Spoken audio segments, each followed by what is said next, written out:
One sneeze, and 1,000,000 bacteria are expelled from a warm, moist body into the wispy air. But as long as the bacteria are given warmth and humidity, they should find the air a comfortable place to live. We'll keep them warm, well-fed, and humid.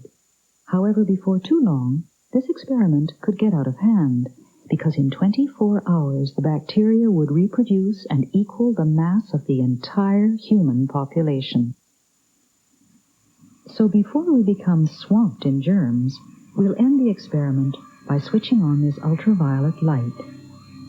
Ultraviolet waves, death rays, can slay these germs in minutes, and it's a good bet that what kills little creatures will eventually kill bigger ones. Indeed, as we shall see, it is these very death rays from the sun that threaten all life on the planet today.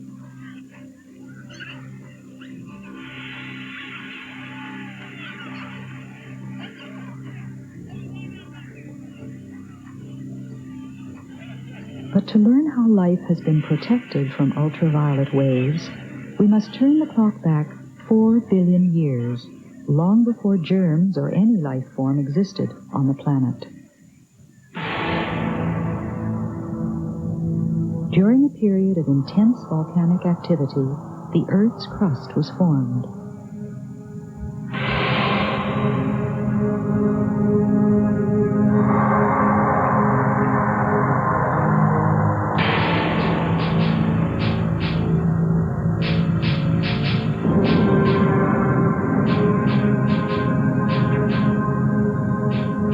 Early stages, the atmosphere was composed mostly of nitrogen, water vapor, and carbon dioxide, without a trace of oxygen gas. Time passed on the superheated planet. As the temperature dropped ever so slowly, the crust began to harden. As clouds formed, atmospheric water vapor began to fall as rain and collect in shallow lakes. Then 3.5 billion years ago, the stage was set for a remarkable chain of events.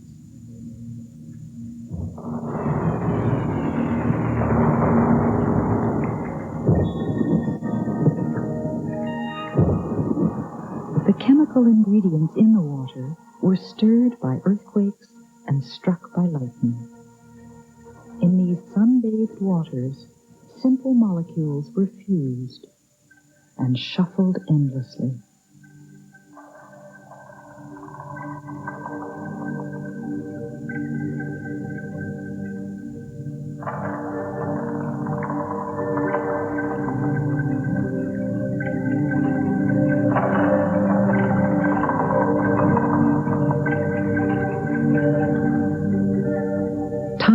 More molecules, complex molecules,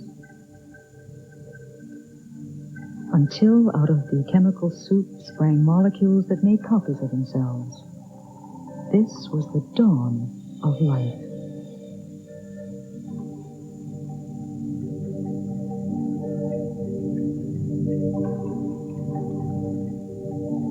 Life was restless, and time was on its side. More juggling, more experimentation, more duplication over millions of years.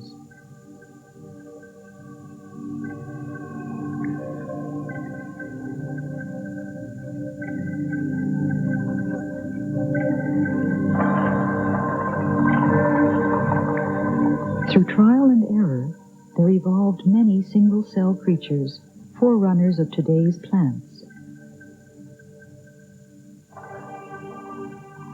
Life was free and easy in those days, with plenty of space and an ample liquid diet. Their main food was carbon dioxide and water. Water and carbon dioxide dissolved in the water were absorbed by these primitive plant cells. As long as light penetrated their watery world, plants could capture its energy and through the process of photosynthesis, convert water and carbon dioxide into food.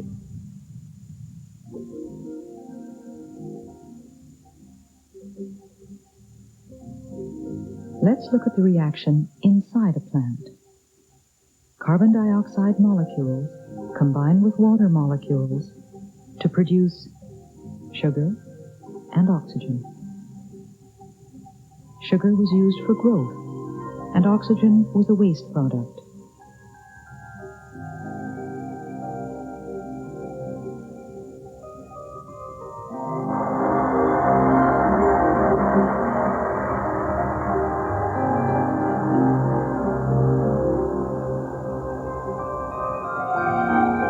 The production of oxygen marked a turning point in the history of the planet. Oxygen was unlocked from water and made its first appearance in the atmosphere.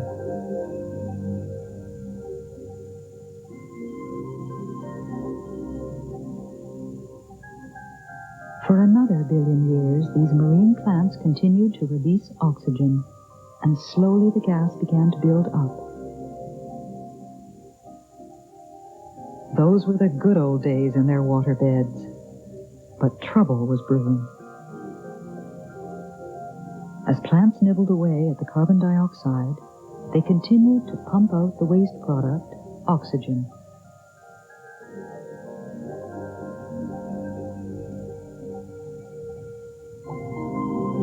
Strange as it seems, oxygen was a deadly gas which could attack a plant and turn it to a brown blob. Something had to give. Countless organisms were emerging.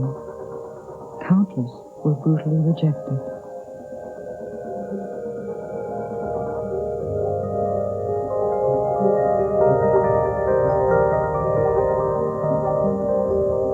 Eventually, a few organisms hit upon the blueprint for making a tough hide.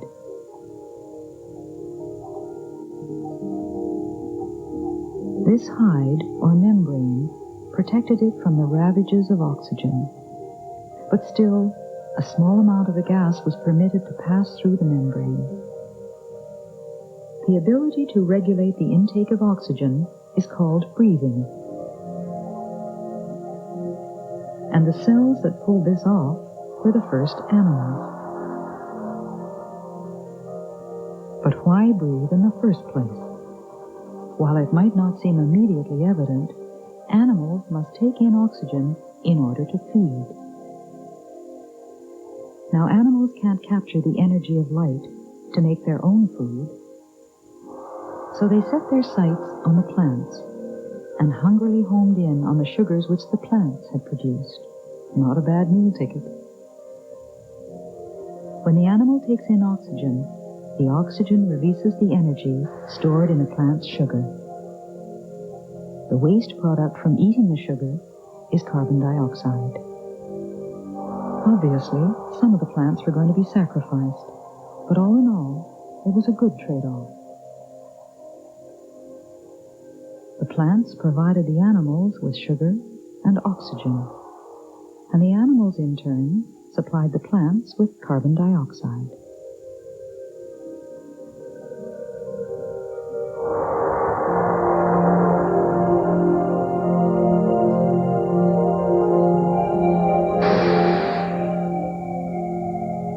Eventually, the seas became crowded.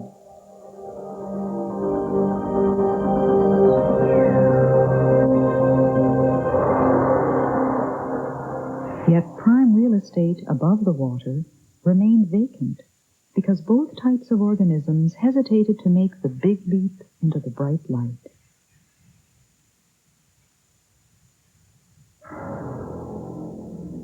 For good reason. While the sun is the giver of life, it is also the destroyer of life.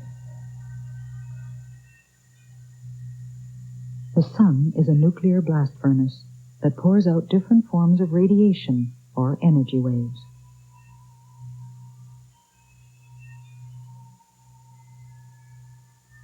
It radiates long infrared waves that are generally called heat.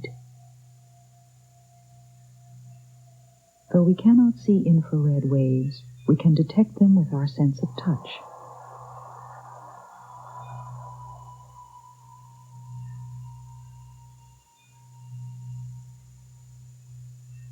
The sun also radiates medium waves, called visible light, and light waves, as we know, provide the energy for photosynthesis. Finally, the sun emits short ultraviolet waves. It's the overexposure to ultraviolet waves that causes sunburn and sometimes skin cancer. Now here's a rule of thumb.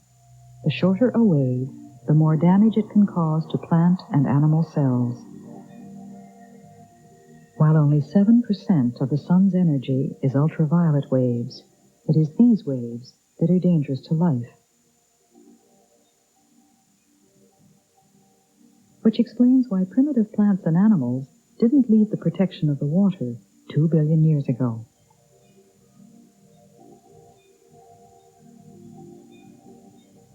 Water was an effective barrier to ultraviolet radiation.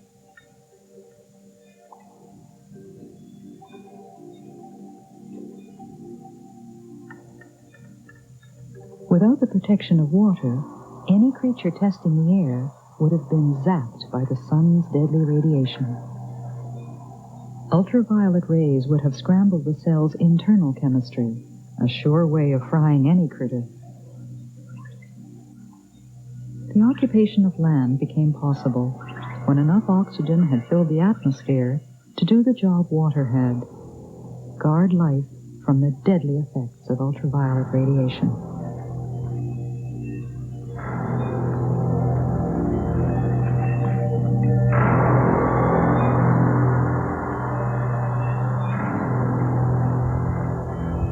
As solar radiation rained down on the Earth, the atmosphere acted as a planetary shield.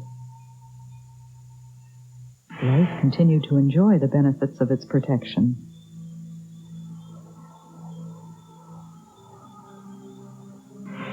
Little critters had come a long way. Simple plant cells were now towering giants.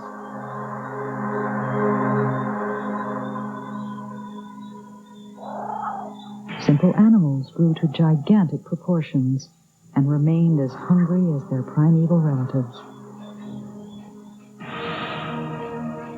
The bargain struck in those ancient seas was continually honored. Vast forests, great plains, continued to pump out oxygen, and animals continued to prey upon plants, oblivious to the chemical shield far above their heads. The shield is a pretty piece of chemistry.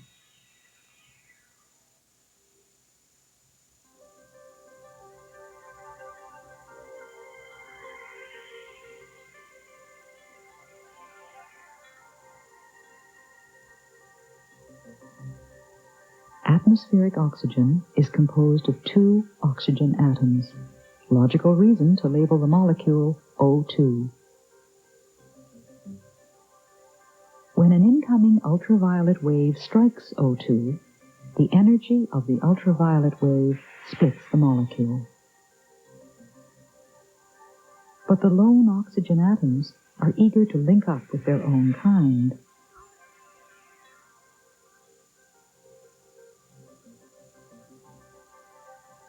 The 3-party arrangement is called ozone, and reasonably enough, these molecules are designated O3.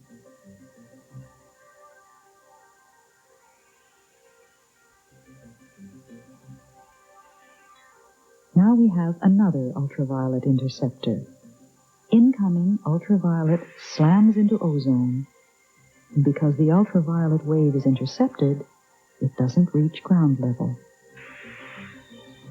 And since the lone oxygens crave company, they link up again with other oxygens to replenish the supply of ozone. Splitting and reforming continues endlessly as oxygen and ozone are struck by ultraviolet waves.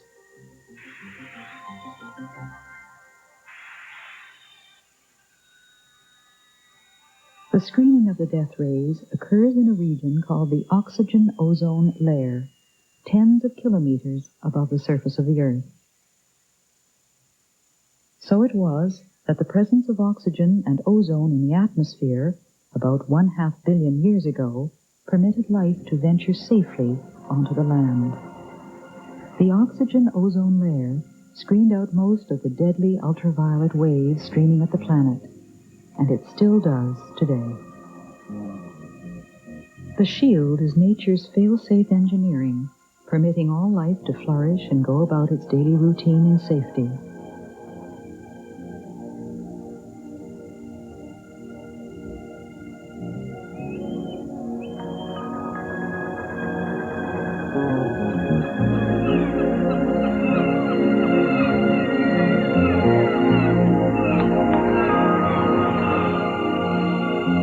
Low-altitude oxygen allows us to breathe, to exist, and high-altitude oxygen safeguards this existence.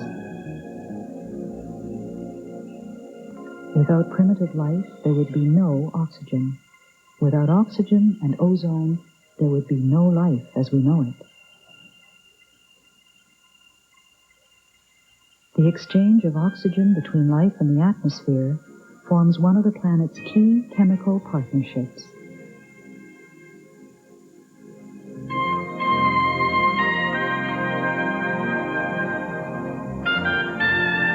Sad, then, to think that while legions and legions of species unwittingly prepared this sweet atmosphere for us, we, the thinking species, are terminating a 3 billion year experiment.